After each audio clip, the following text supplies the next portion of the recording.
Así que voy a hacer un repaso breve de lo que estudiamos anoche. ¿Qué profecía estudiamos anoche para los que estuvieron? La profecía de Daniel, el capítulo 7. Vamos a repasar los eventos importantes de Daniel 7. En primer lugar tenemos un león. ¿Qué representa el león? Babilonia. Es decir, la cadena profética comienza con el reino que existe en los días de Daniel. Comienza con Babilonia. Luego entonces tenemos un oso. ¿Qué representa el oso? Los medos y los persas que conquistan a Babilonia. Luego tenemos un leopardo. ¿Qué representa el leopardo? Grecia, que conquista al reino de los medos y los persas. Luego tenemos una cuarta bestia espantosa y terrible, que tiene dientes de hierro, que lo conecta con Daniel 2, a donde tenemos las piernas de hierro. Y dice que esta bestia desmenuza, destroza, pisotea todo lo que consigue por el camino. Y esta cuarta bestia tiene 3 etapas consecutivas de dominio. ¿Cuáles son esas 3 etapas de dominio que tiene esta cuarta bestia? En primer lugar, la cuarta bestia gobernando por un periodo sin cuernos. Eso lo estudiamos anoche. La mayoría del tiempo de este cuarto reino, el reino existe sin cuernos. Pero luego, hacia el final de su periodo de dominio, en la cabeza de esta cuarta bestia le salen ¿qué? Le salen 10 cuernos. Y luego cuando los 10 cuernos están completos, en medio de los 10 sale un cuerno pequeño, un cuerno pequeño. Ahora, nosotros estudiamos anoche qué representa todo esto. La cuarta bestia representa el imperio romano, sin cuernos. El imperio romano fue un imperio no dividido durante la mayor parte de su existencia. El imperio romano desde el año 168 antes de Cristo hasta el año 476 después de Cristo fue un solo reino unido. Pero en el 476 el imperio romano se había dividido en 10 reinos como resultado de las invasiones de las tribus bárbaras en lo que hoy es Europa occidental. Y luego, cuando estaban esos reinos completos, se levantó el cuerno pequeño que anoche identificamos como Roma papal, el papado, no la iglesia católica. Es un error decir que el cuerno pequeño representa la iglesia católica, no, representa el papado. El papado es un sistema que une la iglesia con el Estado. Eso es lo que significa la palabra papado y eso lo vamos a ampliar más en nuestros estudios a través del día de hoy. Es decir, el cuerno pequeño gobierna 1260 años después que se levanta. Significa que el cuerno pequeño, el papado, gobernó desde el año 538 después de Cristo hasta el año 1798, cuando recibió una herida de muerte y quedó decomisada esta bestia. El papado quedó decomisado por un periodo de tiempo. Es decir, Daniel 7 nos ha llevado en la cadena profética a través de Babilonia, Medo-Persia, Grecia, el imperio romano dividido y el dominio papal hasta 1798. Es lo que se conoce como el método histórico de estudiar las profecías. No tenemos que adivinar, porque sabemos a dónde comienza la profecía. La profecía comienza con Babilonia en los días de Daniel. Sabemos dónde termina finalmente la profecía, aunque no incluimos eso anoche. Termina cuando Cristo toma el reino en Daniel 7. Y entonces podemos seguir la trayectoria desde su comienzo. Todos los reinos que se levantan en secuencia, podemos seguir la trayectoria hasta que la profecía alcanza su clímax. Sabemos a dónde estamos en cada etapa de la historia o de la cadena profética. Es un método matemático, un método sistemático, un método contextual de estudiar las profecías. Ahora, esta mañana queremos estudiar otra profecía paralela a la profecía de Daniel 7. Me refiero a Apocalipsis 13 y los versículos 1 al 10. Apocalipsis 13 y el versículo 1 al 10. Ahora vamos a leer los versículos 1 y 2 e inmediatamente vamos a ver la conexión con Daniel 7. Es decir, al leer estos dos versículos no nos va a caber duda alguna que hay una conexión entre Apocalipsis 13 y Daniel 7. Vamos a leer los versículos 1 y 2. Dice aquí Juan: me paré sobre la arena del mar y vi subir del mar una bestia que tenía 7 cabezas y 10 cuernos, y en sus cuernos 10 diademas, y sobre sus cabezas un nombre blasfemo.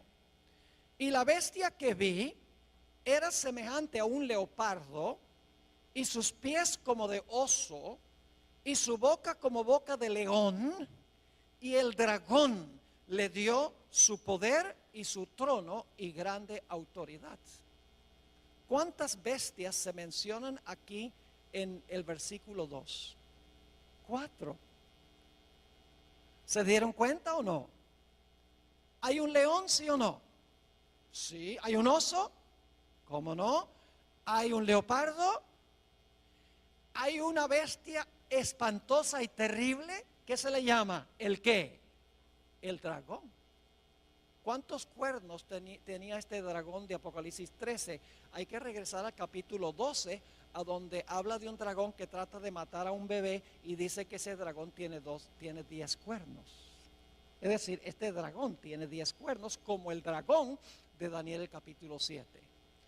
Pero hay algo interesante en Apocalipsis 13:2, y es que mientras que en Daniel las bestias tienen cierto orden: león, oso, leopardo y dragón, en Apocalipsis el capítulo 13 las bestias se presentan en orden inverso: dragón, leopardo, oso y león. Y uno se pregunta, ¿por qué en Daniel empieza con el león y termina con el dragón, mientras que en Apocalipsis el capítulo 13 comienza con el dragón y termina con el león? La razón es muy sencilla.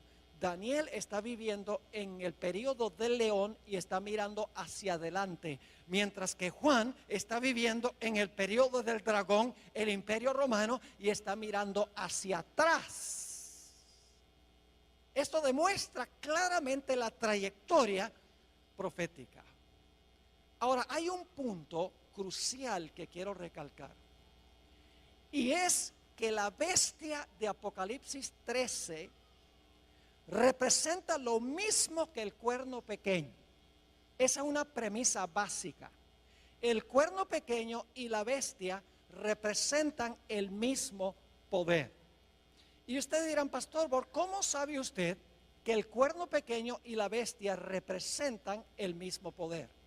Hay 3 razones por las cuales sabemos que el cuerno pequeño y la bestia representan el mismo poder histórico.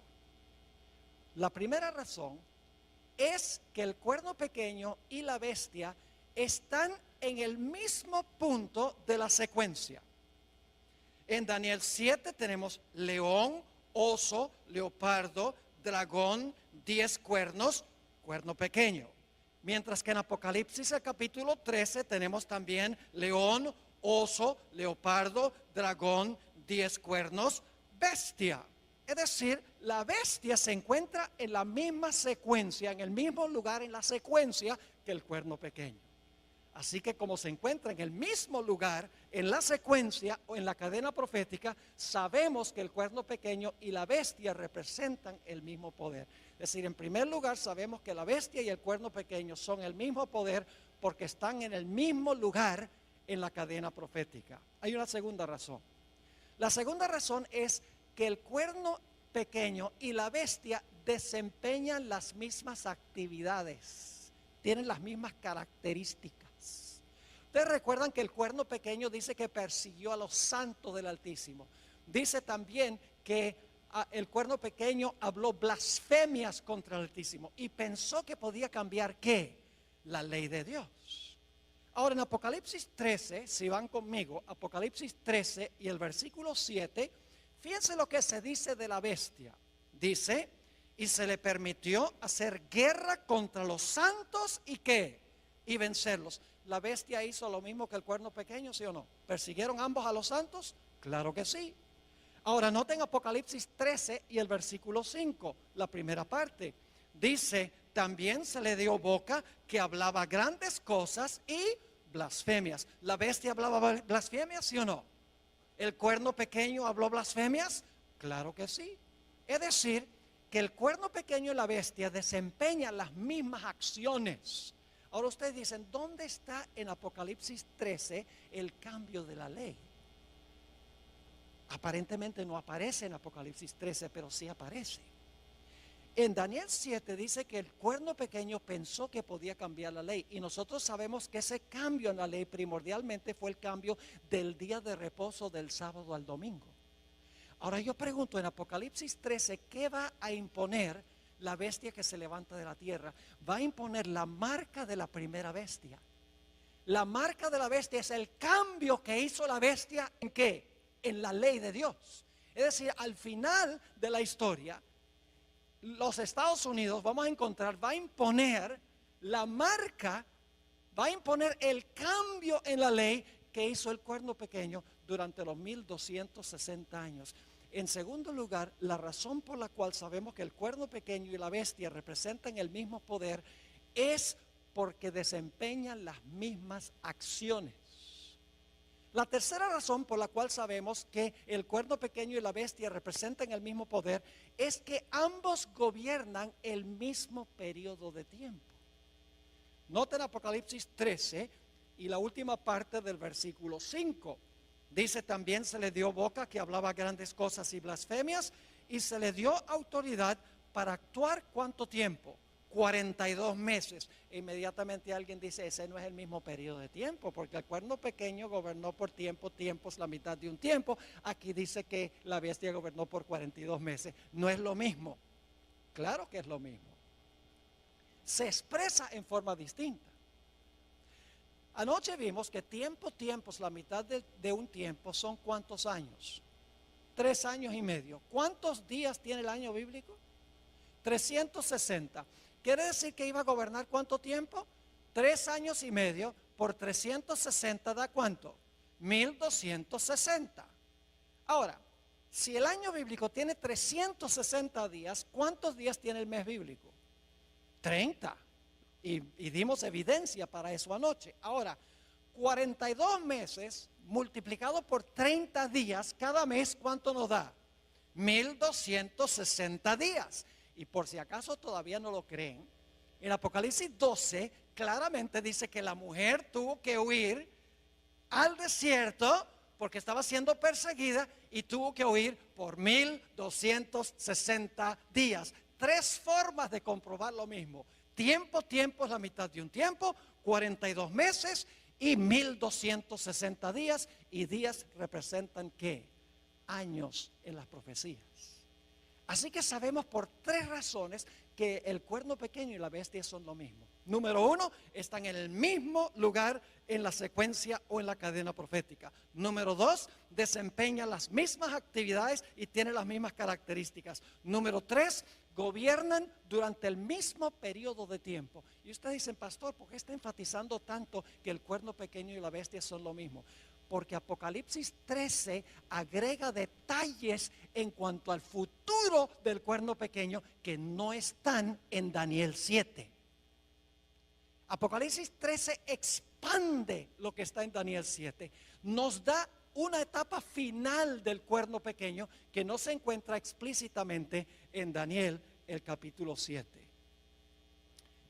El dominio del cuerno pequeño en su primera etapa terminó en el año 1798. En Apocalipsis 13:10 encontramos una descripción de la terminación de los 1260 años. Dice allí, si alguno lleva en cautividad, va en cautividad. Si alguno mata a espada debe ser muerto. Aquí está la paciencia y la fe de los santos. Cuando terminaron los 1260 años, la Biblia dice que el poder que había llevado cautivo, ahora fue cautivo. El poder que había matado con la espada, ahora es muerto con la espada. Cautiverio y espada son el castigo de la bestia que gobernó durante un periodo de 42 meses. Ahora, ¿qué significa que este poder que llevaba en cautiverio iba a ir en cautiverio? Generalmente, como adventistas, nosotros decimos que el cautiverio representa el hecho de que el Papa Pío VI fue llevado cautivo a Francia, a donde murió en exilio. Generalmente le aplicamos esto específicamente a un papa. Pero mis hermanos y hermanas, esto tiene una explicación mayor. No es meramente un papa el que va a cautiverio en 1798. Es la bestia. Todo el sistema va en cautiverio en 1798. No solamente un papa individual. Ahora, en unos momentos vamos a ampliar más lo que significa que la bestia fue llevada cautiva en 1798 y que recibió una herida de la espada. Hablemos en primer lugar de la espada. ¿Qué representa la espada que la bestia usaba para matar y que le dio la herida mortal a la bestia? Si yo les preguntara qué representa la espada, probablemente muchos dirían, bueno, la espada representa la Biblia, la palabra de Dios.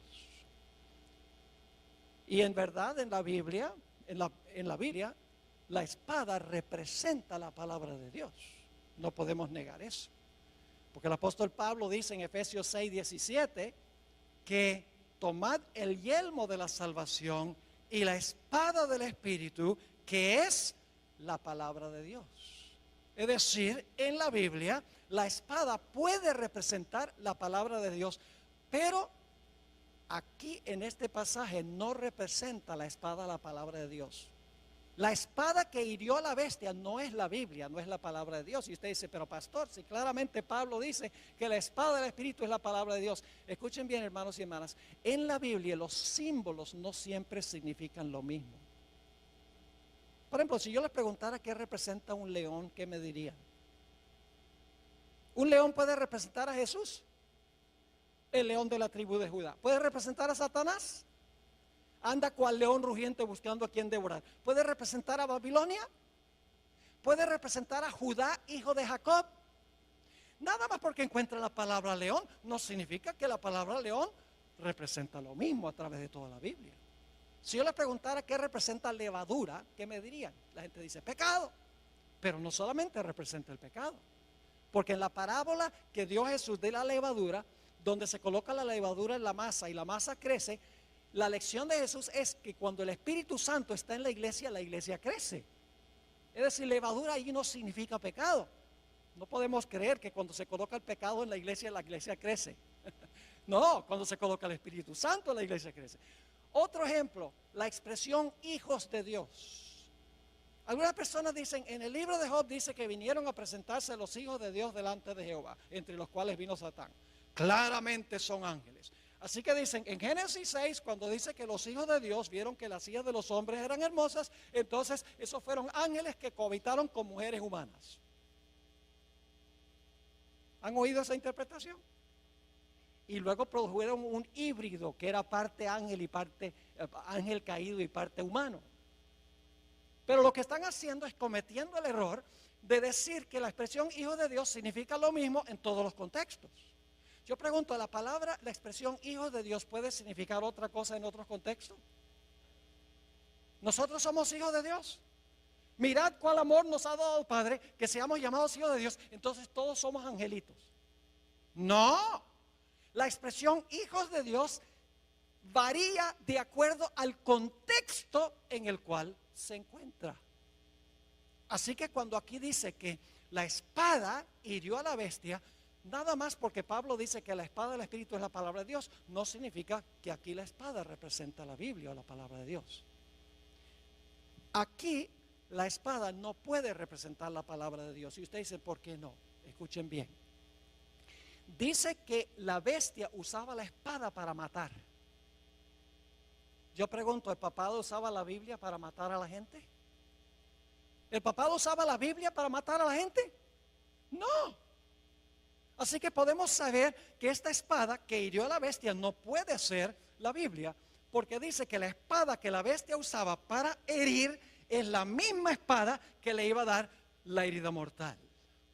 Entonces, claro, la clave es ¿qué representa entonces en Apocalipsis 13 la espada? La Biblia le da otra explicación a la espada. Romanos 13 y el versículo 1 al 4 habla de otra interpretación de lo que es la espada. Y esta interpretación se aplica a Apocalipsis 13. Dice allí en Romanos 13, 1 al 4, sométase toda persona a las autoridades superiores. ¿Quiénes son las autoridades superiores? El gobierno, muy bien, el poder civil. Porque no hay autoridad sino de parte de Dios. Y las que hay por Dios han sido establecidas. De modo que quien se opone a la autoridad, es decir, al poder civil, a lo establecido por Dios resiste. Y los que resisten acarrean condenación para sí mismos. Porque los magistrados, ahí está hablando del gobierno, porque los magistrados no están para infundir temor al que hace el bien, sino al malo. ¿Quieres pues no temer la autoridad? ¿Quieres no tenerle miedo al gobierno, al poder civil? Haz lo bueno y tendrás alabanza de ella. Y ahora viene el versículo clave. Porque es servidor de Dios para tu bien. Pero si haces lo malo, teme, porque no en vano que lleva la espada, pues es servidor de Dios, vengador para castigar al que hace lo malo. ¿Quién tiene la espada? El poder civil tiene la espada. ¿Y cómo usa el poder civil la espada? Yo pregunto, si una persona le roba a otra persona, ¿el poder civil usa la espada para encarcelar a esa persona? ¿Cómo no? En algunos estados, como Texas, si un individuo es culpable de asesinato, el poder civil usa la espada para ejecutar el decreto de muerte contra esa persona. ¿Cómo no? La espada significa la capacidad que tiene el poder civil para castigar violaciones del Código Civil. Usa la espada para castigar a los que violan el Código Civil, que violan las leyes legítimas del gobierno. No es la Biblia, es la capacidad de castigar violaciones del Código Civil. Es decir, la espada la posee el poder civil. La iglesia tiene su espada. ¿Y cuál es la espada de la iglesia? La Biblia. ¿Y cómo usa la iglesia su espada? Cualquiera que no está de acuerdo, le cortan la cabeza. Estoy hablando sarcásticamente. No. En el día postero tendrán que arreglárselas con Dios. Pero la iglesia se le ha dado la espada, y la espada la usa predicando el evangelio. Yo estoy usando la espada ahora. Pero el poder civil también tiene su espada. Y la espada es la capacidad de castigar violaciones del Código Civil que disturbian el orden social o la paz de la sociedad, la propiedad, la vida, la reputación, etcétera. Así que en 1798 lo que sucedió fue que el poder civil de Francia, que antes le daba la espada a la iglesia, ahora le quitó de la mano la espada, y con esa espada se le volcó en contra y le dio una herida mortal al papado. Es decir, la herida mortal es cuando se levantó el poder civil en contra del papado, porque antes el papado había usado el poder civil para castigar violaciones de la iglesia.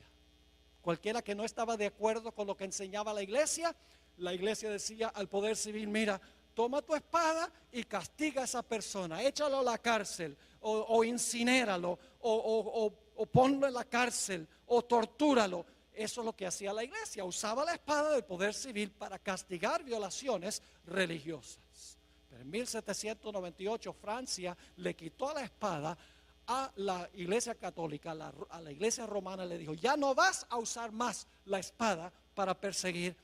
Y la espada se le volcó en contra de el papado en 1798.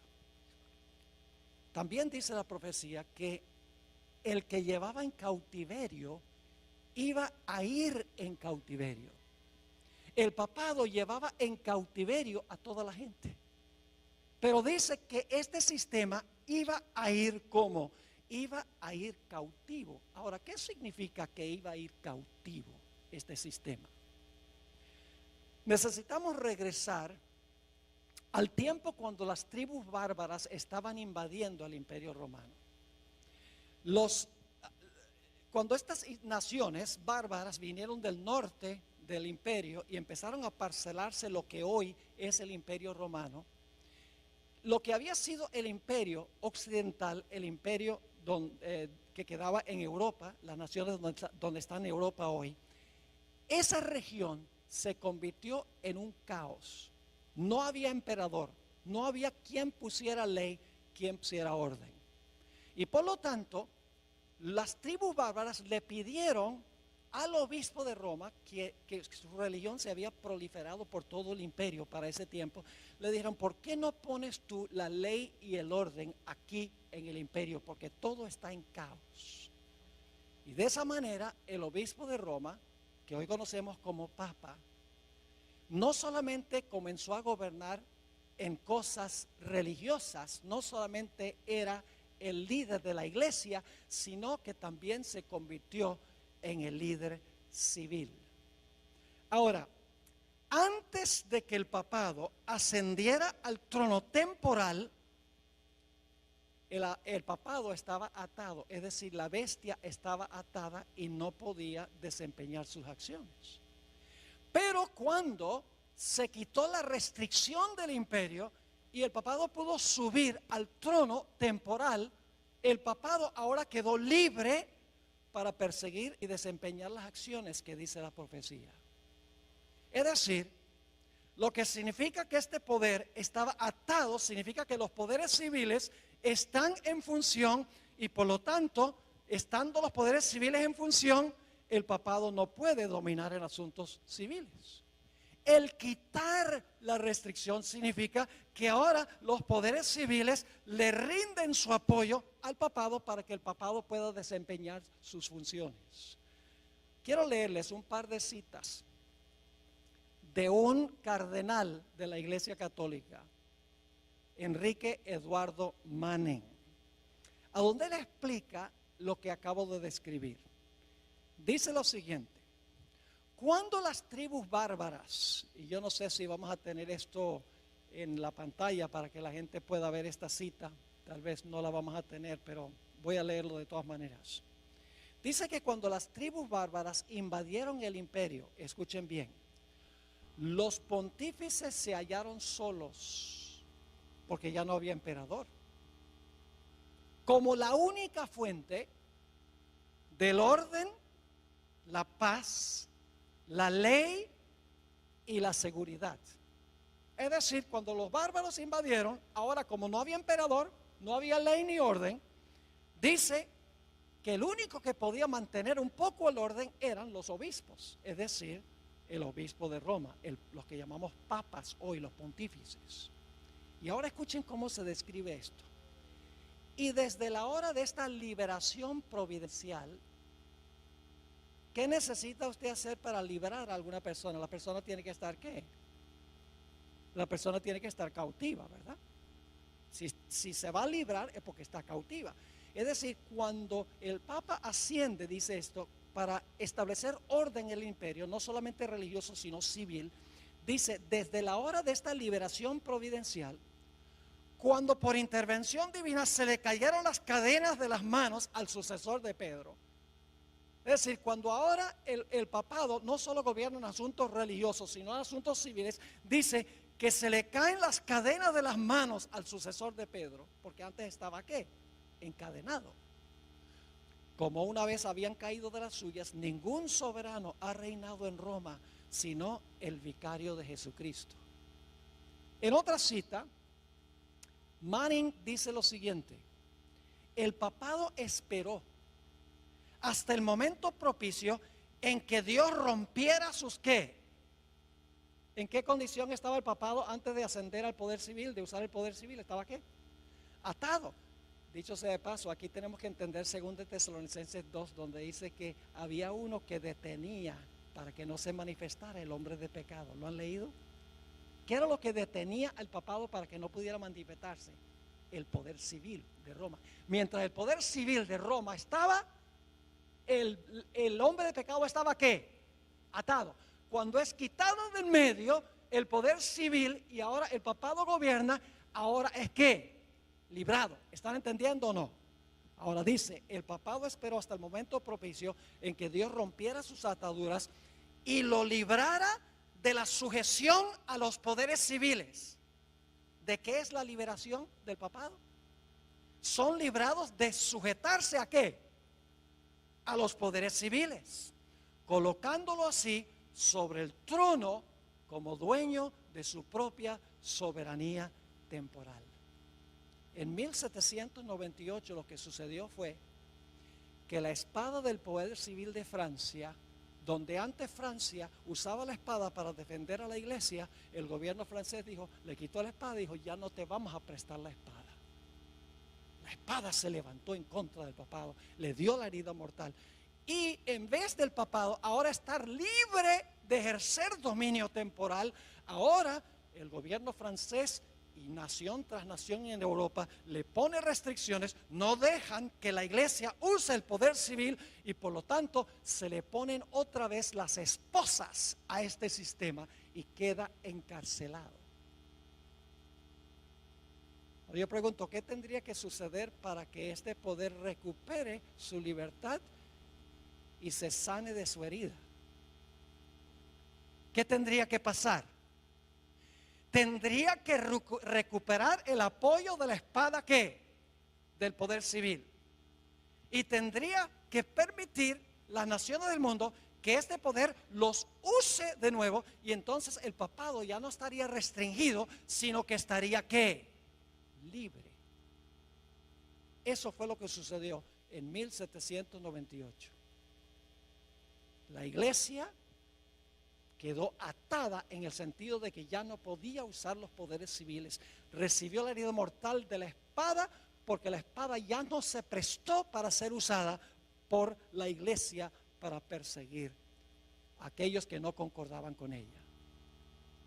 Pero la profecía de Apocalipsis 13 nos dice que habrá otra etapa del cuerno pequeño o de la bestia. Apocalipsis 13 y el versículo 3 nos dice, después vi otra bestia, antes de eso, 13:3, vi una de sus cabezas como herida de muerte. Y ahora escuchen lo que sucede. Pero su herida mortal fue sanada y se maravilló toda la tierra en pos de la bestia. Yo pregunto, ¿este poder va a recuperar su dominio? Sí. Recibió una herida mortal en 1798. Fue a cautiverio. Los poderes civiles ya no podían ser usados por este sistema. Pero la Biblia nos dice que este poder que recibió una herida de muerte, su herida mortal será sanada y toda la tierra se maravillará en pos de este sistema. Y claro, surge la pregunta, ¿cómo puede suceder esto? ¿Qué nación en su sano juicio le devolvería la espada y la libertad a este sistema tan despótico? Ahora llegamos a un punto, hermanos y hermanas, que parece casi increíble lo que vamos a estudiar en los próximos minutos. En Apocalipsis 13:11, inmediatamente después de hablar de la herida mortal y el cautiverio de la bestia, habla de una segunda bestia que se levanta de la tierra. Vamos a leer Apocalipsis 13:11. Después vi otra bestia que subía de la tierra y tenía 2 cuernos semejantes a los de un cordero, pero hablaba como un dragón. Ahora, ¿qué representa esta segunda bestia de Apocalipsis 13? Les voy a dar las características rapidito. En primer lugar, tiene que levantarse alrededor del año 1798, porque dice que después de ver a la primera bestia, vio levantarse a esta segunda bestia. Es decir, este poder tiene que levantarse alrededor del año 1798, cuando la primera bestia recibe su herida mortal. En segundo lugar, esta bestia que se levanta de la tierra tiene que levantarse en un lugar distinto que las primeras bestias. Las primeras 4 bestias se levantaron en Asia y en Europa. Los primeros 2 poderes son asiáticos. Los 2 siguientes poderes son europeos. Pero esta bestia no se levanta del mar a donde se levantaron las primeras bestias. Se levanta de la tierra. Tiene que levantarse en otro sitio distinto. Este poder tiene que ser una superpotencia mundial políticamente, porque va a mandar a todo el mundo a adorar a la primera bestia. Tiene que ser una potencia económica, porque va a poder prohibir comprar y vender a nivel global. Tiene que ser una superpotencia militar, porque va a imponer el decreto de muerte contra aquellos que no adoren a la primera bestia y reciban su marca. También sabemos que esta segunda bestia es más joven que la primera bestia. La primera bestia tuvo una larga trayectoria, 1260 años, recibió su herida mortal y luego se levanta, está retoñando después de 1798, esta bestia que se levanta de la tierra. La segunda bestia es más joven que la primera bestia, pero es contemporánea con la primera bestia. Ahora, lo más insólito e increíble, mis hermanos y hermanas, es que esta segunda bestia que se levanta de la tierra va a ayudar a la primera bestia a recuperar el poder que perdió, a recuperar su libertad y su espada. Ustedes dicen, ¿cómo sería posible eso? Que esta nación, porque una bestia representa una nación, que se levanta alrededor del año 1798, una superpotencia económica, política, militar, que no se levanta ni en Asia ni en Europa, que esa nación lo que va a hacer es ayudar a la primera bestia a recuperar la espada y a salir de la cárcel. ¿Cómo es posible tal cosa? Es lo que la profecía dice. Ahora escuchen, las bestias de Daniel 7, cada una pelea con la bestia anterior para quitarle el poder. El oso acaba con el león. El leopardo acaba con el oso. Y la bestia espantosa y terrible acaba con el leopardo. Pero la función de esta bestia que se levanta de la tierra no es pelear contra la bestia anterior, sino ayudarle a recuperar su poder. Y usted dice, ¿cómo sabe eso? Hermanos y hermanas, porque la profecía dice que todo lo que hace esta segunda bestia es para complacer a la primera. No para pelear con la primera, sino para complacerla. Vamos a anotar los detalles. Apocalipsis 13, 12. Apocalipsis 13, 12. Hablando de esta segunda bestia, dice, y ejerce toda la autoridad ¿de quién? De la primera bestia. ¿Por autoridad de quién gobierna la segunda bestia? De la primera. Dice, ejerce toda la autoridad de la primera bestia y luego dice, en presencia de ella. Esa expresión, según algunas versiones, significa a favor de ella. Es decir, esta bestia que se levanta de la tierra, en primer lugar, ejerce la autoridad de la primera bestia. Todo lo que hace es con el fin de favorecer a la primera bestia. Y luego sigue diciendo, y hace que la tierra y los moradores de ella adoren a la primera bestia. Fíjese, ejerce la autoridad de la primera bestia. Lo que hace, lo hace en presencia de la primera bestia. Además de eso, manda a todos a adorar a la primera bestia. ¿Y sabe qué más hace? Una imagen de la primera bestia. Impone la marca de la primera bestia. ¿Cuál es la función de esta segunda bestia? Todo lo que hace es para ayudar a la primera bestia a recuperar, el poder que perdió cuando recibió la herida mortal. Yo pregunto, ¿cuál nación sería esta? Una nación que no es asiática ni europea, una nación que es una superpotencia económica, militar y política, una nación que se levantó alrededor del año 1798 en otro lugar distinto. ¿Cuál es la única nación que puede estar representada aquí? No cabe duda, las características indican claramente que esta nación representa a los Estados Unidos de América. Dice, pastor, esto es ridículo. Usted está diciendo que los Estados Unidos, que incorporó en su constitución la libertad civil y religiosa, que le va a devolver al papado su libertad y le va a brindar otra vez la espada del poder civil para perseguir a los que no están de acuerdo con lo que enseña y practica la iglesia. Pastor, eso es ridículo. Nunca podría pasar en este país de la libertad. Yo pregunto, ¿en qué se parece un cordero a un dragón? En nada. Esta es una bestia contradictoria. Porque mientras que tiene dos cuernos como de cordero, ¿qué hace? Habla como dragón.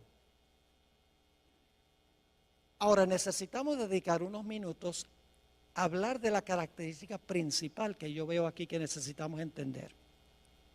Los dos cuernos como de cordero que tiene esta bestia. La bestia esta representa a los Estados Unidos. Las características son demasiado claras. Y dice que esta bestia tiene dos cuernos como de cordero. Ahora la pregunta clave es, ¿qué representan los dos cuernos como de cordero? El paralelo más cercano que tenemos se encuentra en Daniel 8. Así que vamos a Daniel 8, el capítulo 8 y el versículo 3. Ahí encontramos un carnero. ¿Y cuántos cuernos tiene el carnero? Dos cuernos tiene el carnero. Es una sola nación, porque es un solo carnero. Pero ese solo carnero tiene ¿qué? Tiene dos cuernos. Dice allí, en Daniel 8:3, alcé los ojos y miré. Y he aquí un carnero, una sola bestia, que estaba delante del río y tenía dos cuernos.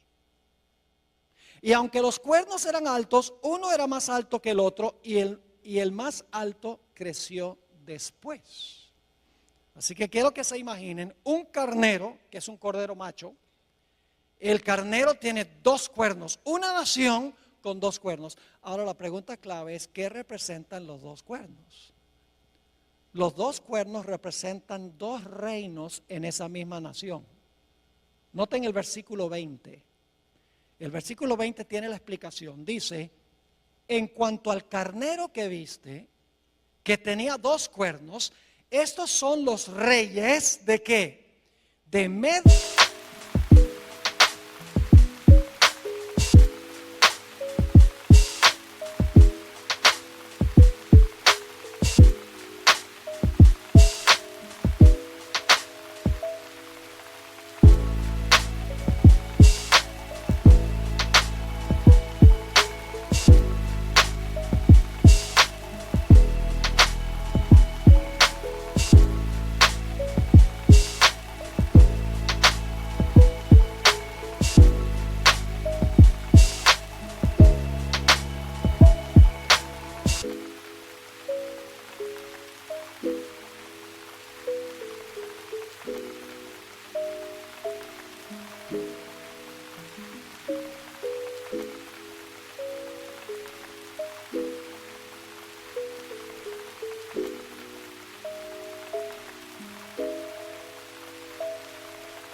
Y de Persia.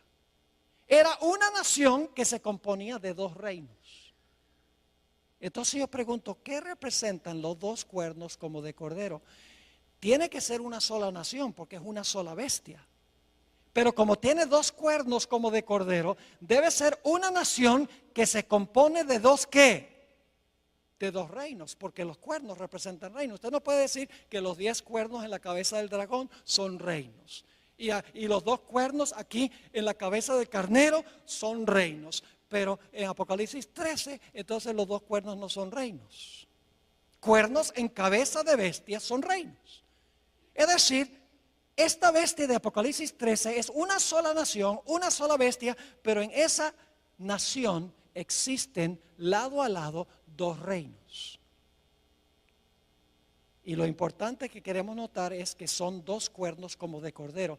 Son dos reinos, los mismos dos reinos que reconoció Jesús, el Cordero de Dios, porque la palabra cordero aparece 29 veces en Apocalipsis y siempre se refiere a Jesús.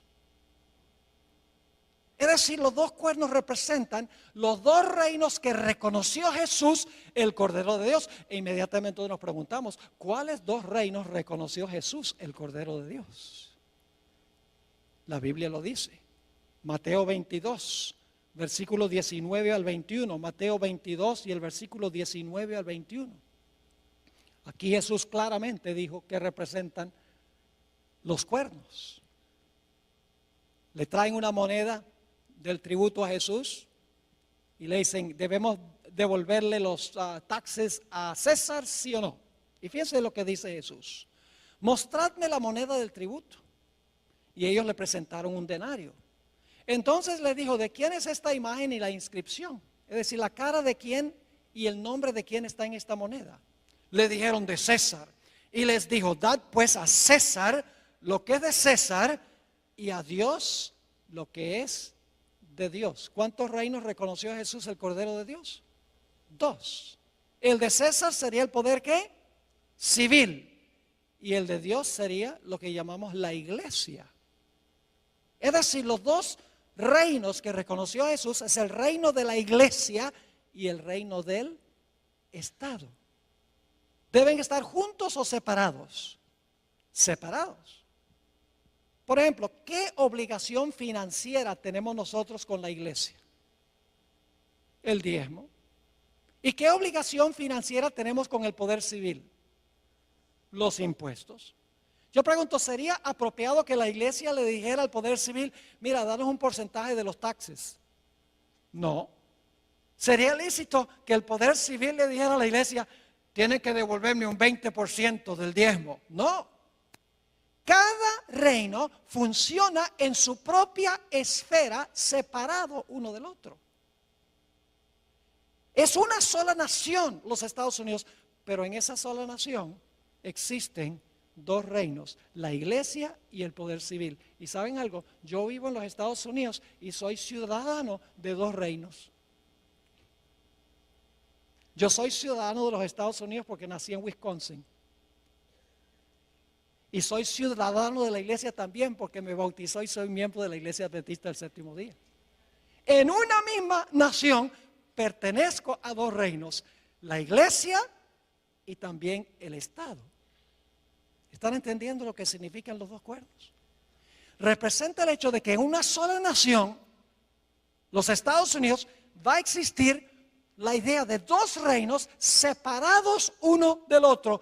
El gobierno, el poder civil, y la iglesia, el poder religioso. Y escuchen bien, el Señor Jesucristo rehusó la idea de que la iglesia usara el poder civil, la espada del poder civil, para defender su reino. Desde un comienzo de su ministerio, el diablo le ofreció a Jesús todos los reinos del mundo. ¿Y qué dijo Jesús? Apártate de mí, Satanás. Yo no vine a tomar las riendas del poder civil, yo vine a establecer mi iglesia. Jesús reconoció la existencia de dos reinos. Noten Juan 18:36. Aquí Jesús está en una entrevista personal con Pilato y Pilato le pregunta, bueno, ¿eres tú un rey, Jesús? Y fíjense lo que dijo Jesús. Mi reino no es de este mundo. ¿Cuántos reinos reconoció Jesús? Dos. El de él y ¿cuál? El del mundo. Mi reino no es de este mundo. Si mi reino fuera de este mundo, mis servidores pelearían, usaría la espada, en otras palabras, para que yo no fuera entregado a los judíos, pero mi reino no es de aquí. Pero ¿sabe lo que querían los judíos? Los judíos constantemente querían que Jesús se apropiara del poder civil, del poder del gobierno, que usara la espada para imponer su religión. Jesús dijo, yo no vine a eso. Yo vine a establecer un reino, mi iglesia. La hermana White dice que Jesús se mantuvo separado de la administración del gobierno civil de Roma. Nunca vemos a Jesús apelando a Roma para defender su reino. Jamás. Sus propios discípulos manifestaron que ellos querían usar la fuerza del poder civil para castigar al que no estaba de acuerdo con el reino de Jesús. Santiago y Juan, los hijos del trueno, cuando Jesús estaba en su último viaje a Jerusalén, Jesús quería pasar por algunas aldeas samaritanas para cortar camino.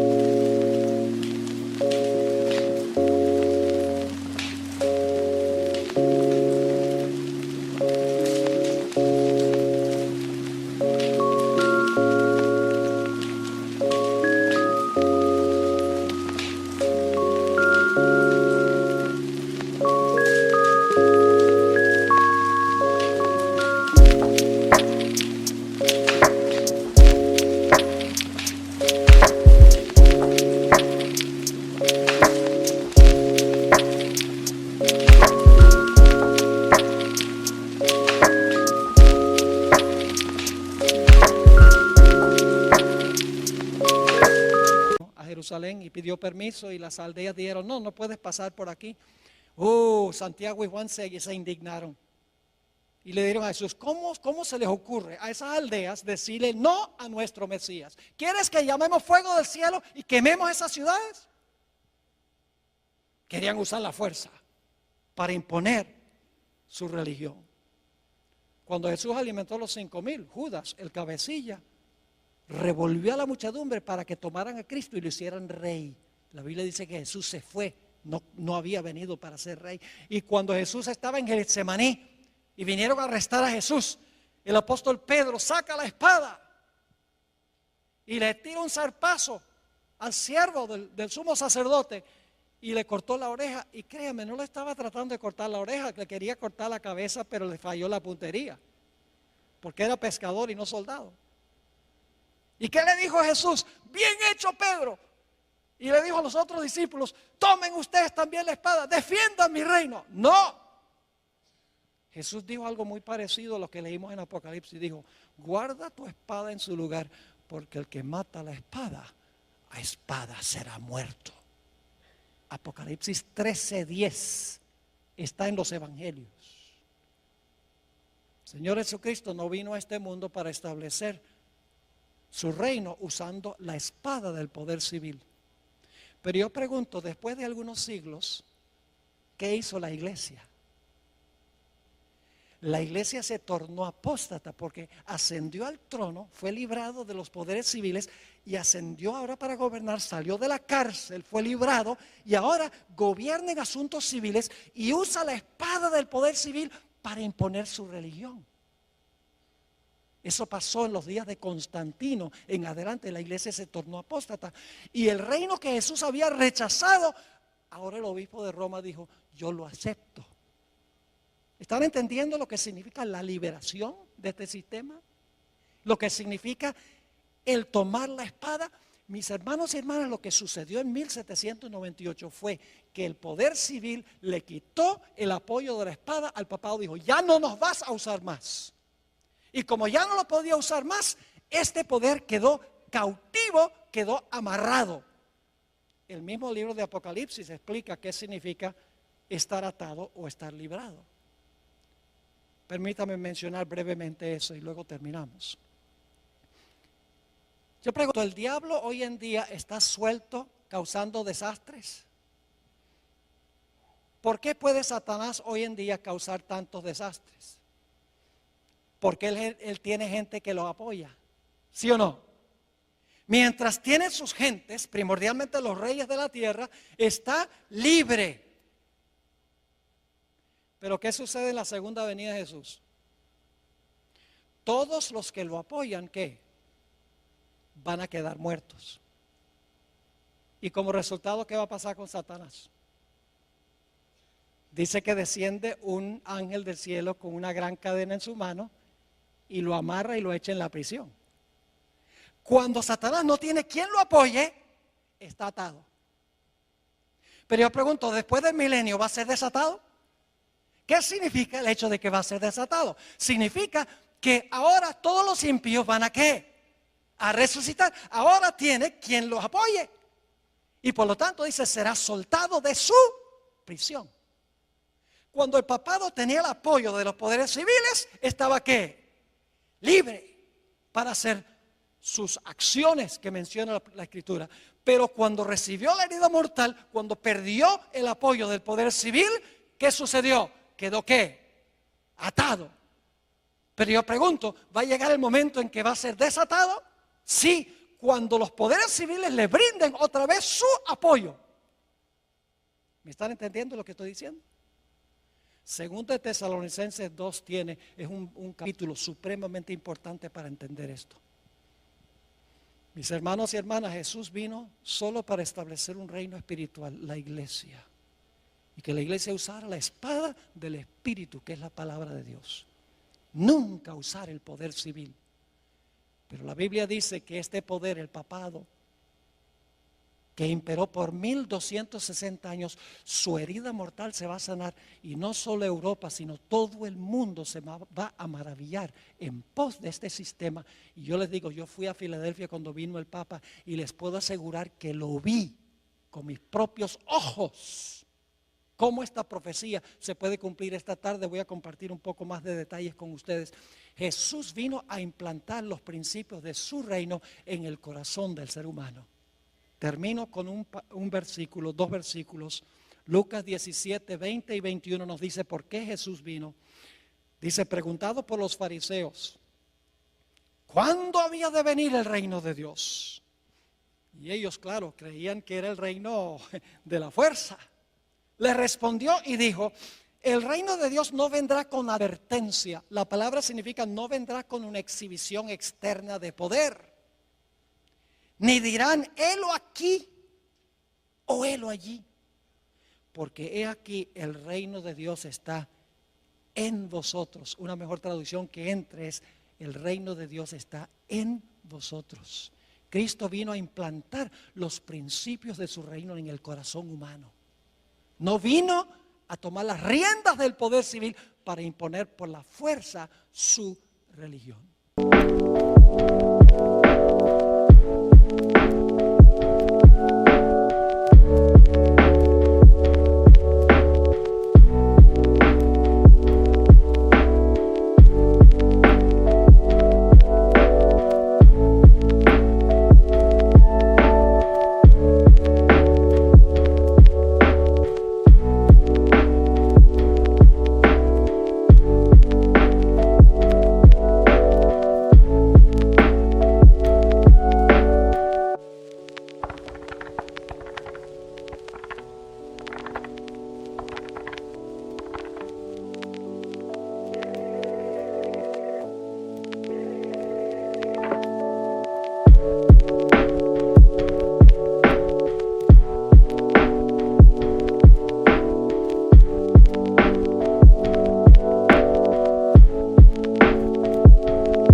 Vamos a repasar para colocar el marco de lo que vamos a hablar esta tarde.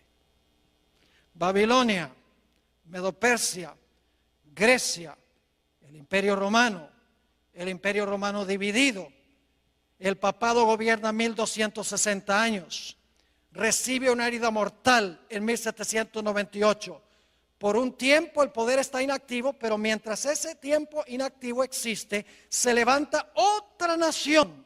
Cuando cae la primera en 1798, los Estados Unidos, y después de un periodo de inactividad, el poder que gobernó durante los 1260 años va a recuperar la espada y su libertad. ¿Dónde estamos en la cadena profética? Dígame usted, ¿dónde estamos en la cadena profética?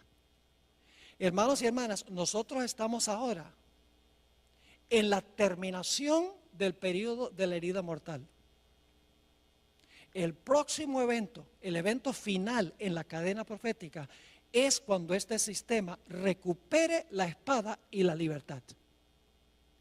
Y hoy hay señales que demuestran que eso está sucediendo.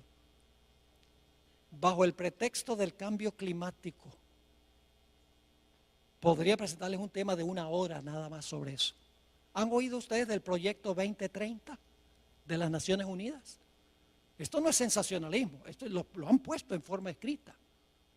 Con el liderazgo del papado, la encíclica Laudato Si, todos los gobernantes del mundo en París, de las naciones del mundo, firmaron un acuerdo para acabar para el año 2030, y hay un montón de especificaciones, para el año 2030, acabar con el problema del cambio climático y acabar totalmente con la pobreza a nivel mundial. Y el que está detrás de eso es el Papa Francisco I. Todo el mundo, todos los reyes de la tierra están siguiendo la agenda de la Iglesia romana, como que han olvidado la historia. Nuestro propio presidente Barack Obama desconoce estas cosas porque han olvidado la historia, ya sea voluntariamente o ya sea porque ignoran la historia. La Biblia dice que la van a repetir. Nosotros tenemos una función, hermanos y hermanas, y es proclamar estas cosas. Porque la gente está inquieta, la gente no sabe qué está pasando, la gente sus corazones están angustiados de temor, porque no saben para dónde va todo esto. La iglesia adventista sabe para dónde va todo esto.